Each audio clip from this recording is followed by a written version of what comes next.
Yo, James, you in the call twice? I know, I just froze up, so I had to exit out. I was just wondering if I was lagging on my end. All right, we'll get started. This is probably everyone for today. It's midterms week, so, well, right before. So, what do you expect? So, I figured a natural transition from our last session where we kind of focused on actually building the PC was I could get into more post stuff, after you finish your power on self-test. A lot of people kind of freeze up. It's pretty self-explanatory what you need to do putting a PC together, as long as you don't do anything too crazy. But some of the drivers stuff, overclocking, if you really get into it, it's pretty crazy. And obviously, some software issues people have. So I'll just start it off by going over how do you get an OS on your computer. Present my screen right now.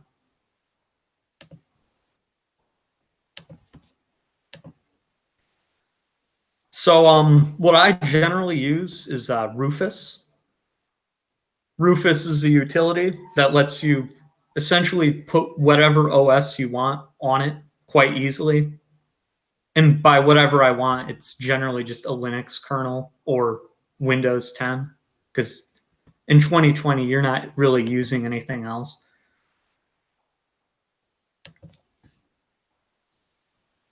It has a lot of very advanced selections, a lot of very advanced specializations. All you really have to do is just select the device. You see the slider right there. You just change it to whatever OS you want. And you're just going to put it on a blank flash drive. And then once you go into BIOS of your computer, all you guys know what BIOS is, right? Or at least have an idea. I see Liam nodding there. I'm going to take that as a general yes. You just go into BIOS, and then you move it to the top of boot priority. I'd be trying to show this off right now, but I don't really have a testing monitor at the moment, and I don't really feel like disassembling my setup to get everything working down here. But I take it, being Computer Hardware Club, a lot of you guys probably have experience with this stuff. You just move it to the top of boot priority, and it'll boot there. And then afterwards, you could move your hard drive to the top of boot priority once the OS is installed. So, overall, getting an OS on there is pretty simple. Drivers and overclocking, not so much. There's quite a bit of things you can do wrong with those two. With drivers, I recommend just generally CPU, motherboard. If you have a sound card, probably get drivers for that, and GPU. Some people waste a lot of time and effort getting drivers for things that don't really need them, essentially just bloating up your system. And a lot of people will flash a BIOS onto their motherboard immediately after getting a new motherboard. Do not do this. Just because you can do it doesn't mean it's something you should do. Flashing your motherboard is something I will say is incredibly error prone and is a last resort type thing.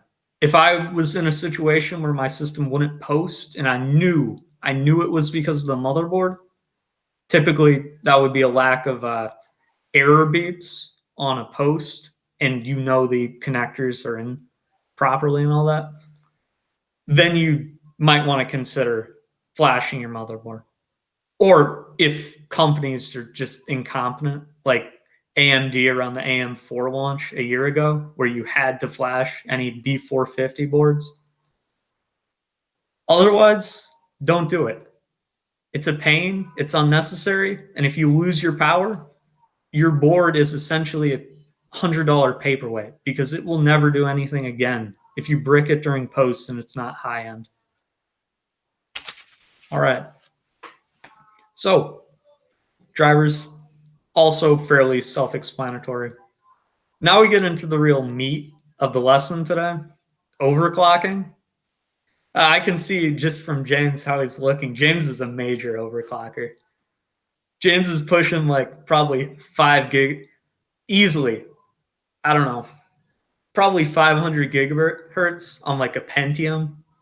He's smashing all the overclock records, getting all of the dubs. But not all of us are James. And I'm just going to say this right now.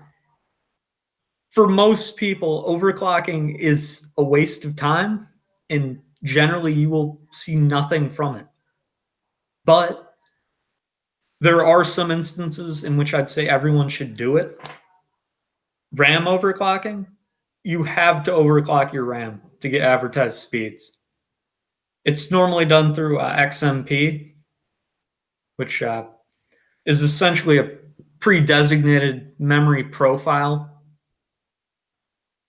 It's a stretch to call it overclocking. Yeah, it's really not overclocking, but if you don't flip a switch in your BIOS and call it turn XMP on and get your RAM up to clock speeds, you will be running substantially less RAM power than you should be getting.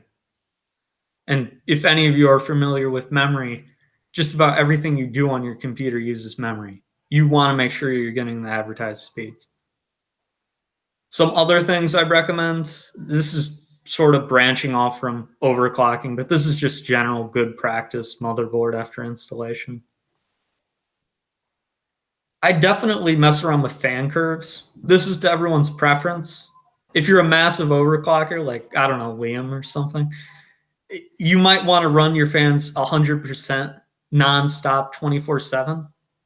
Just all the way, performance over everything else. But if you prefer keeping your hearing past age 40, I recommend you turn the fans down a little. They can get pretty deafeningly loud at 100%, especially if you're sitting at a desk. Fan curves, self-explanatory. Most things are guided user interface. Fan curves, you just drag a bar and it moves you to where the fan is. Simple as that. If you're using DC fans, it's a bit more complicated, but I don't know.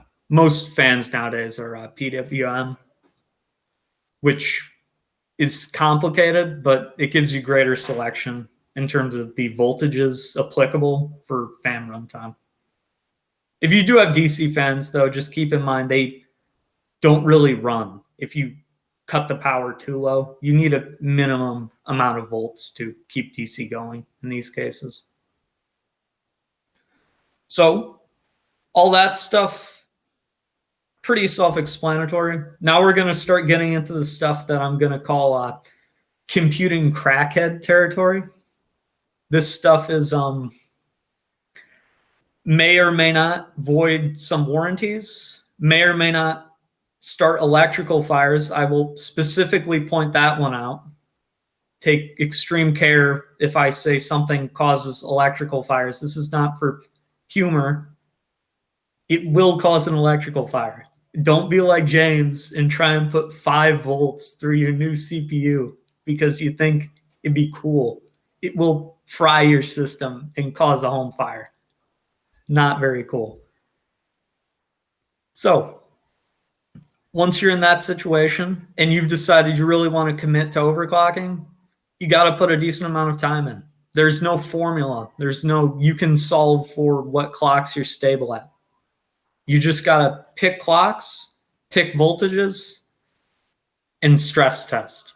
The basics of overclocking, I'll get into some of the more specifics after just this little introduction here, is that you are increasing volts or the voltage to maintain a stable clock speed. Clock speed, you can kick up to whatever. It doesn't really matter. But if voltage isn't there to sustain that, it won't work. Your system will either not even get out of BIOS. It won't post, which is a very bad sign that you probably typed a 0 in there somewhere wrong. assuming that the system, you know, the safety checks didn't just trigger. Or you get in, you run, I don't know, a game for 5 minutes, or you run Blender for 5 minutes, and your PC blue screens. What you want to do in those cases is up the volts, and you just gradually get to a point after increments, clock speed up, voltage up, voltage up, voltage up. It's stable at then you do it again and again and again till you hit a limit. There is no science to it, really. That's the general rule. There's some specifics I'll get into. If any of you are really thinking about what this means to raise volts, well, let's just say you're going to have quite a bit of hot electricity moving through to keep those stable clock speeds at, you know, higher overclocks because of the volts. And these volts are going to generate a lot of heat, which is, again, another prerequisite for overclocking besides interest, lots of time. You want good cooling. I'm not going to talk about VRMs in this video. That'll probably be a YouTube video for later. It's a very advanced topic. But if you do not have a high-end motherboard, your VRMs are probably pretty awful, which means they won't handle high voltages very well. They'll probably have no heat sinks. And without really going into what they are and what the stages of VRMs are and all that, if you do not keep your VRMs at a stable temperature and you do not really have them under control, you get very bad system instability, if it even runs at all. And the other thing is, besides a good cooling motherboard with decent VRMs, you want a good CPU cooler, because you're going to be, once again, generating a lot of heat. And if you don't have some decent way of getting that off, whether that's good aftermarket air cooler like a Noctua, or, I don't know, an open loop. I guess if you're like really into like Christmas lights, you might want to get an all-in-one liquid cooler, but those are kind of weird. So your call though. You're overclocking after all. So that's CPU overclocking. CPU overclocking is pretty complex, but what really makes the boys into men is RAM and GPU overclocking. These are substantially more complicated. I'll get into RAM overclocking next. I corrupted my BIOS about a few months ago doing RAM overclocking. It's high risk. It's stupid. I wouldn't recommend it. I don't know what I was doing trying to do it, but we'll get into RAM in a bit. GPU overclocking can be just as stupid, but I'm just going to start it off nicely. For those of you not into, you know, the whole mentally deranged overclocking approach, it's going to basically end at you getting MSI Afterburner. There's tons of GPU overclocking utilities. Nobody uses any of them except MSI Afterburner. They're all kind of bad in general. I don't even like Afterburner, but it's the best out there. I can't personally recommend any others besides it. I'll pull it up on Present right now. Just give you an idea of what it is.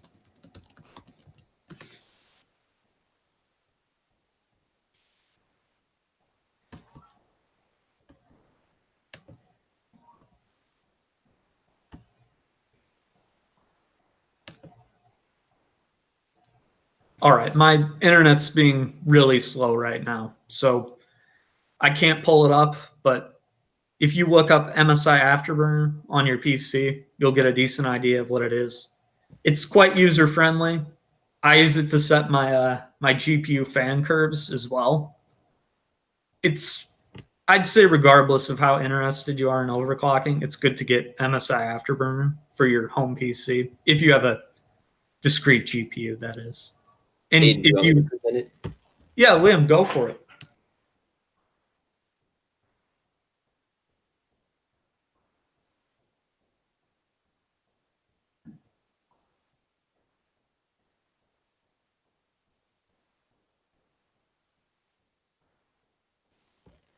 Hold on 1 second.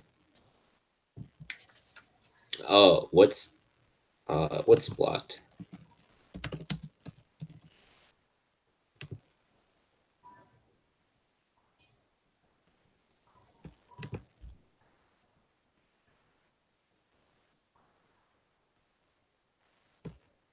Liam, are you on your PC right now? It might be installed for you, actually. I don't remember if we did that after post. Just went straight to images. All right, let's see. Get the one with the most obnoxious gamer aesthetic skin for MSI Afterburner.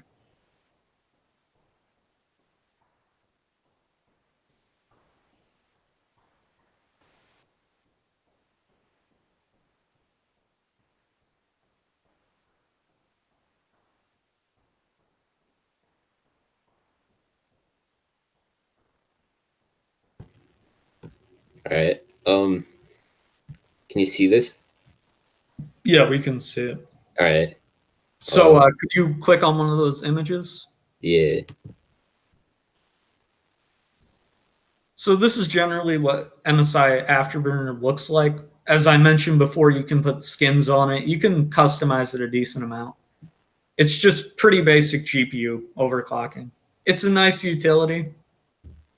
But let's just say if you really want to overclock your GPU, there's some steps that I'm going to have to put some disclaimers on beforehand. MSI Afterburner is user-friendly. You can't really mess it up. What I'm going to recommend might brick your GPU. That is to mean it will not be functional if you do this fix and it doesn't work. But if you really want to get the most performance out of your GPU, you can do something called GPU flashing. To give you guys some introductions into why GPU flashing works the way it does, and because it's personally quite interesting, you can stop presenting, Liam.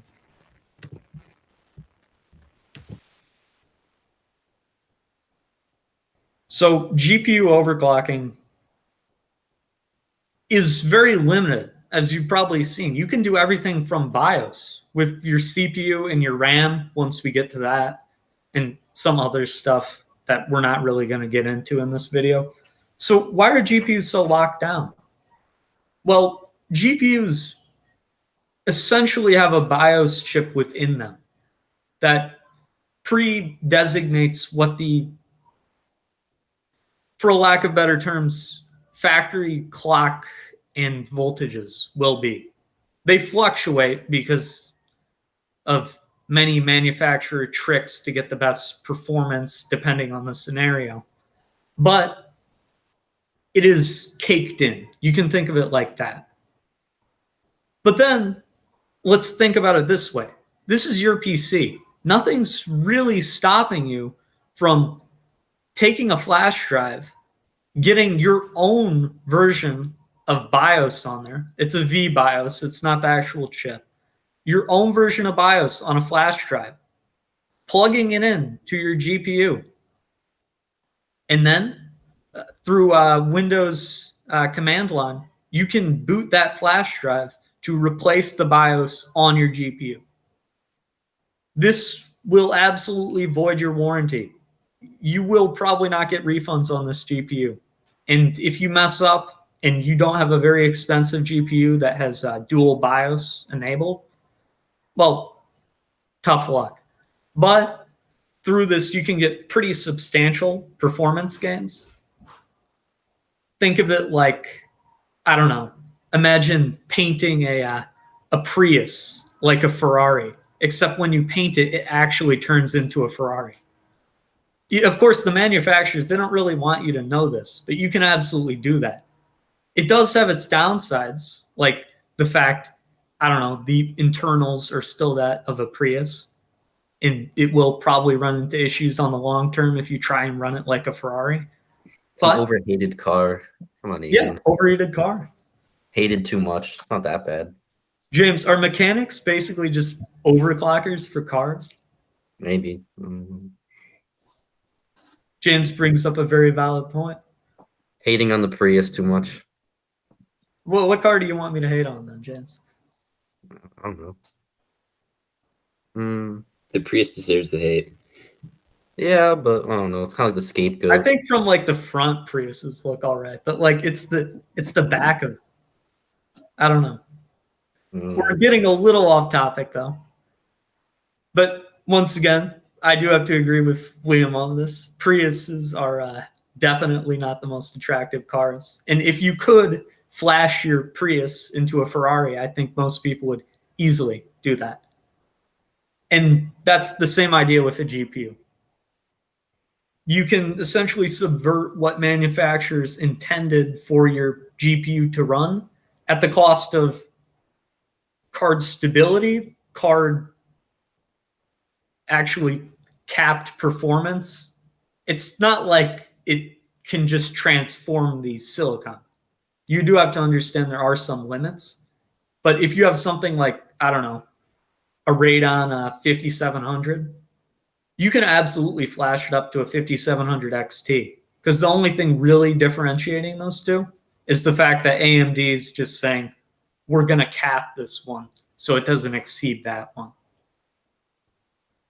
Now, diving even deeper into this rabbit hole of GPU overclocking.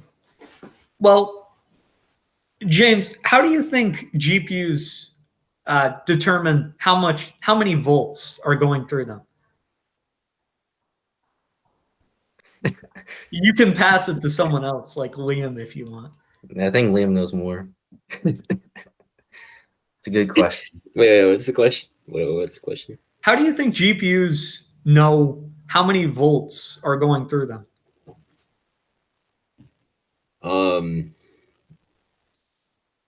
Nah, I don't know. You can just come up with some insane guess. This is more of a hypothetical question than anything else. They just know.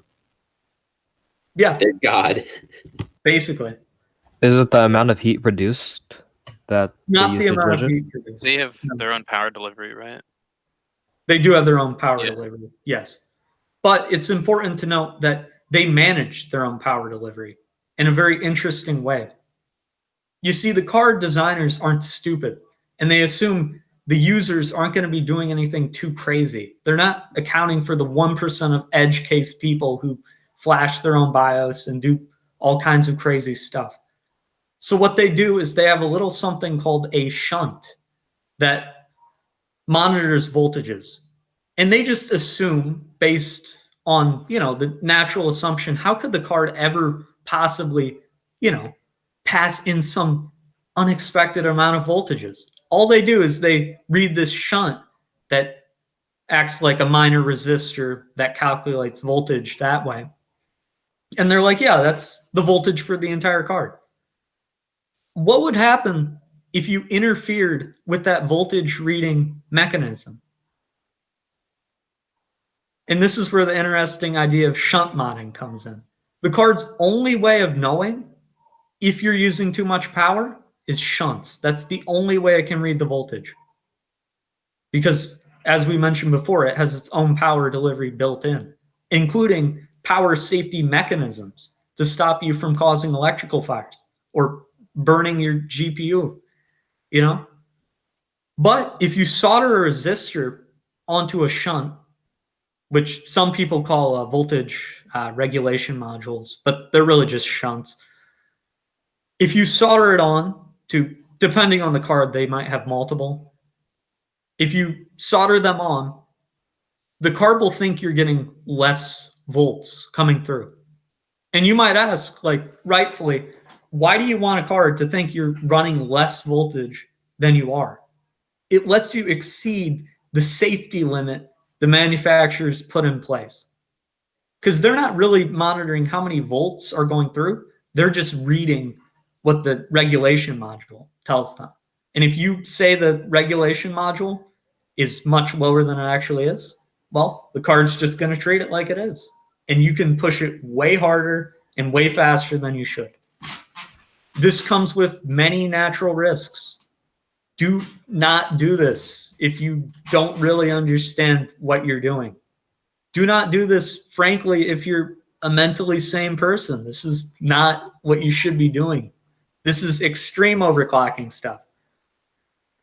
This might be something we do in a future video, though. So I want to make you aware of it. And I think it's quite interesting. And I could see James. James probably shunt mods all his GPUs. James is pure performance over everything. Liam, on the other hand, Liam definitely just runs like 8 cards in SLI. It doesn't matter. He already has too much performance. Doesn't even need to overclock. So we get on to the final frontier, which is RAM overclocking. Only for the mentally deranged, the psychopaths of the overclocking world. This is where they flock. RAM overclocking. Whereas everything else is relatively safe and stable, RAM overclocking, for whatever reason, is the bane of overclocking in general. RAM has many interesting quirks. There's something called RAM settling, which means that even at unstable clocks, it may find stability, which, as you can imagine, is a nightmare to test for. You could have an unstable clock, and after 10 crashes of stress testing, it just works. You don't understand it. The manufacturers hardly even understand it. But it somehow works. RAM timings. I'm not going to get too much into them. Let's just say that the way RAM works is incredibly complex. I am not an electrical engineer. But frankly, if you talk to most electrical engineers, they'd also be pretty confused what's going on with RAM. To simplify things, RAM is interacting with a system on chip on the CPUs, on modern CPUs. I believe I addressed the North Bridge in one of the YouTube videos. That's the obsoleted idea of system on chip memory controllers. These things interact with the RAM. The RAM processes the signals, but because of the inherent limitations of a very large-scale capacitor design, transistor design, there can't be non-stop sendings of signals. And this is what, in my opinion, makes RAM overclocking so much more than everything else. The timings are incredibly complex to get this stuff to work. They are, you may have noticed if you've ever bought in a RAM kit that'll say like 15, 15, 15, 17, like, I don't know, 36 something on the box. That's the timings, but that's only the timings they tell you. There are sub-timings, which most motherboards will tell you, but then there's even super secret sub-timings, which only the manufacturer knows, because they just honestly didn't think anyone would ever care enough to dig into it. And RAM overclocking, instead of, I don't know, just blue screening your PC, try resetting your entire BIOS, because that will probably happen if you get a bad clock on RAM. It's a nightmare. I do not recommend it. If you've taken anything away from this video, it should be maybe try the others. Maybe if you're really into it, try some GPU stuff, maybe even flashing. Probably stray away from RAM overclocking. So, anyone have any questions? Anything? You were talking about overclocking this whole time when referencing the PCs, but what about laptops?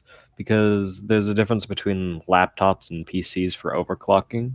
Would you advise against overclocking laptops? So that's a great question. So, how do I explain this? Generally speaking, OEMs or the people who would manufacture stuff like pre-built PCs, laptops, that kind of thing, they'll tend to lock this stuff down more than a standard system. If they can get you an Intel CPU, for example, they'll throw a non-K in there. An important note for you, any of you interested in this, Intel will only let you overclock K CPUs without doing a ton of really weird workarounds. And to your question about laptops, one of the big things I recommend if you're looking into seriously overclocking is having a good bit of a thermal headroom. Laptops, unfortunately, struggle with this a lot. If you have a bigger laptop with, good thermals, you feel can handle it, go for it. But nothing too extreme. Probably, like I said, just a little bit of fan tuning, maybe like a light clock increase, and probably just turning XMP on for RAM. But nothing stopping you from tinkering with overclocking and resetting if it doesn't work. I recommend if you're looking to tinker with overclocking, just find a decent, stable setting and then stress test it with, I don't know, Prime 95. I know a lot of people use. I use, of all things, Red Dead Redemption 2. Without fail, it will crash my PC if I have settings slightly out of whack. I'm sure Cyberpunk will probably blue screen your PC if you do something wrong, which is even better. So those are all great options. But to answer your question about laptops, you can overclock. Just go to BIOS, but probably don't overdo it because laptops make it harder to dissipate heat.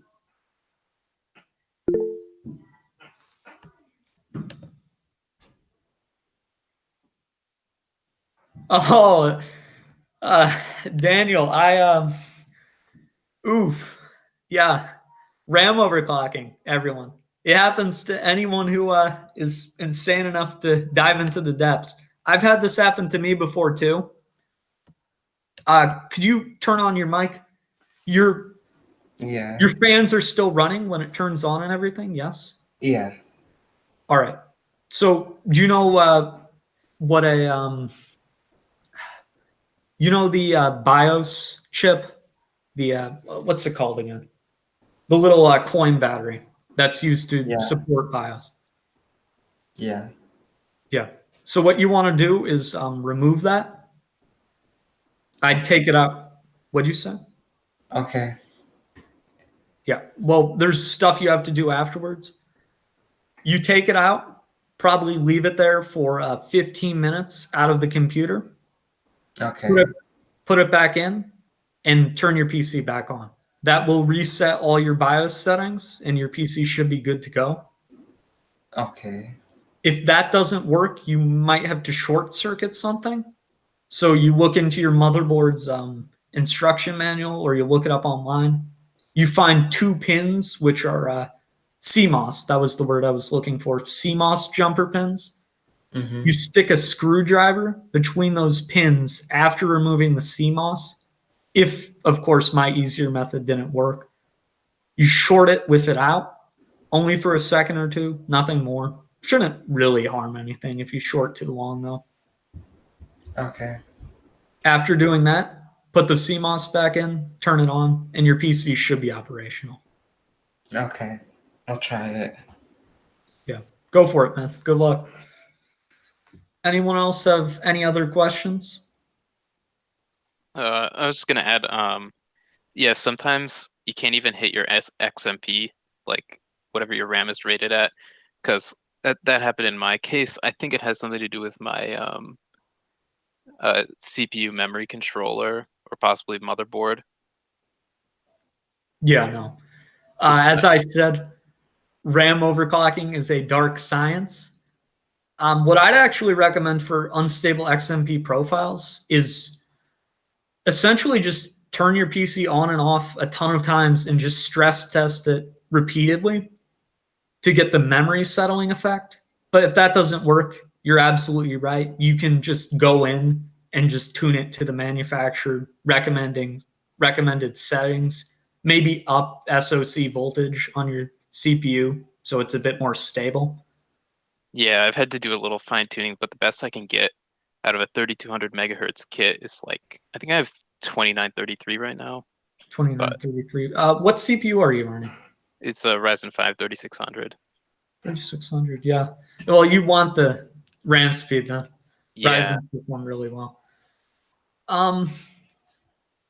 Sometimes getting absolute max is hard, but like I'd said, I'd think maybe do some stress testing, trying to get that memory settling effect. Maybe up CPU SoC voltage. Are you familiar with something called a Ryzen DRAM calculator? yeah, I actually have tried that before, but the problem is, I can't even get it. Doesn't even boot. It results in a memory overclocking failure when I try to go up to 3200. I have gone a little higher than that, like 3000. I can boot, but it'll blue screen after that. You're running no other overclocks on your system besides like GPU ones, right? No, it's all stock. Aside from stock overclocks on the GPU. I do have to say, Zen 2 has problems with this. Yeah, I have that's to what I've say, heard. I own a 3700X myself personally.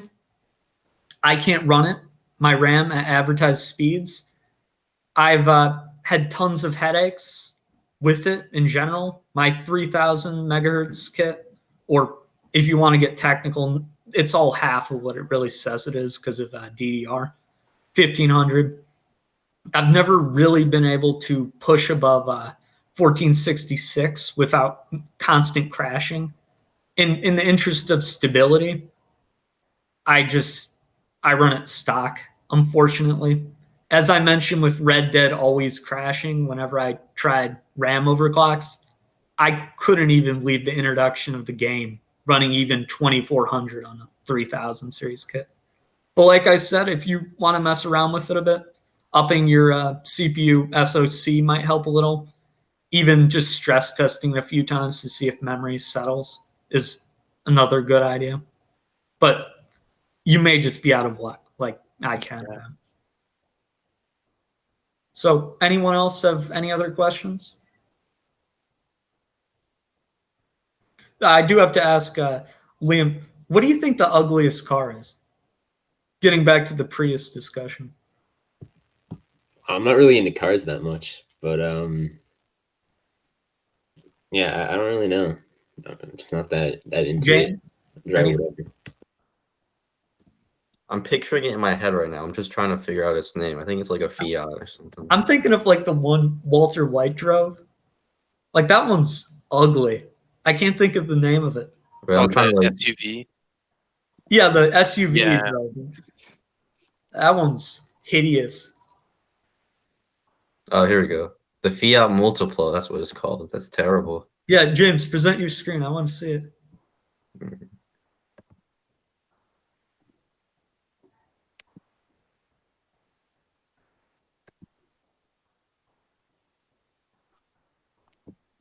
Can you see it or no?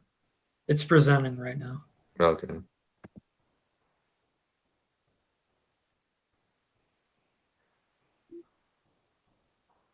Yeah,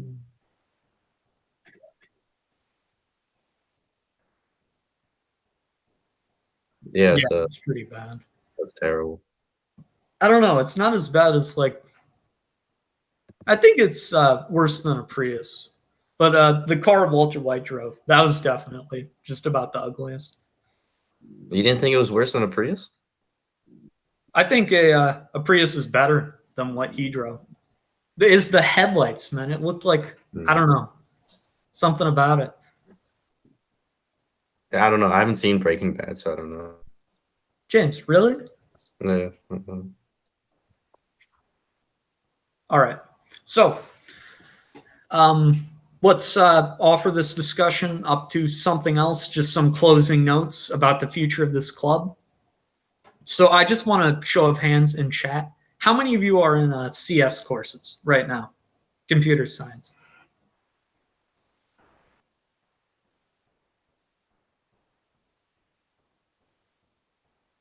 Two of you. Okay.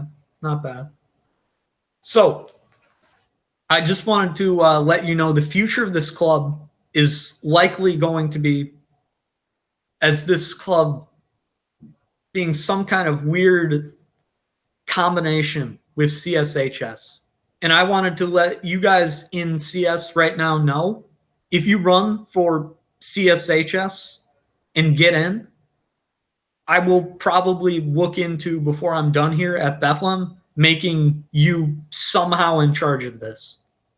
I think it makes sense to keep this role in CSHS delegated to people who actually care about hardware. And I can tell if you're here and you're okay listening to me ramble on about cars with James Calderon and DRAM frequencies with you guys, you probably care a lot about hardware.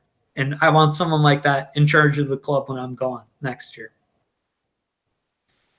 And also, I take it all of you guys on Classroom have seen the art survey, right? Graphic design one. I just recommend, if any of you have any interest in creating thumbnails for the club, Mrs. Linehan was going to post it to CS courses. She's going to do that later. But if any of you guys have any interest in graphic design, creating thumbnails, doing all that, you could absolutely do it for the club. And this would be also for CSHS, because the lines between us two are blurring rather rapidly and certainly will be near the end of this year. So if you have any interest in that, just fill out the survey. And hey, we might even make you an officer, because if you help us make thumbnails, that'll be a great help. I'm pretty good with editing videos. Let's just say I'm not in a high school art classes for a reason. I do not really possess the graphic design bug. So any of you with any interest in that, fill out the survey, and we'll look into giving you a role, helping with thumbnails. So, any questions, any of you? I was wondering, where can I find the class code? Because I have a friend that might want to join. Oh, sure. I'll just put it in chat real quick. All right.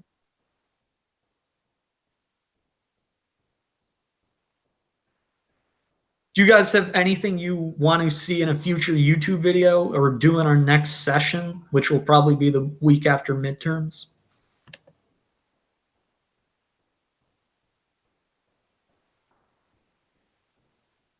Anything in particular? Because if not, it's probably going to be either VRMs, maybe CPU like cache design. I might do GPU stuff that interests you guys too, though.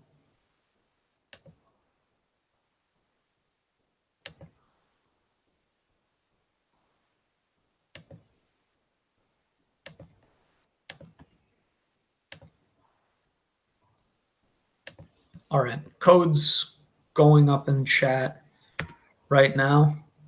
You just give him that link, that should bring him right to the classroom, and he could join from there. So no other questions? Nothing? All right, you guys are free to go.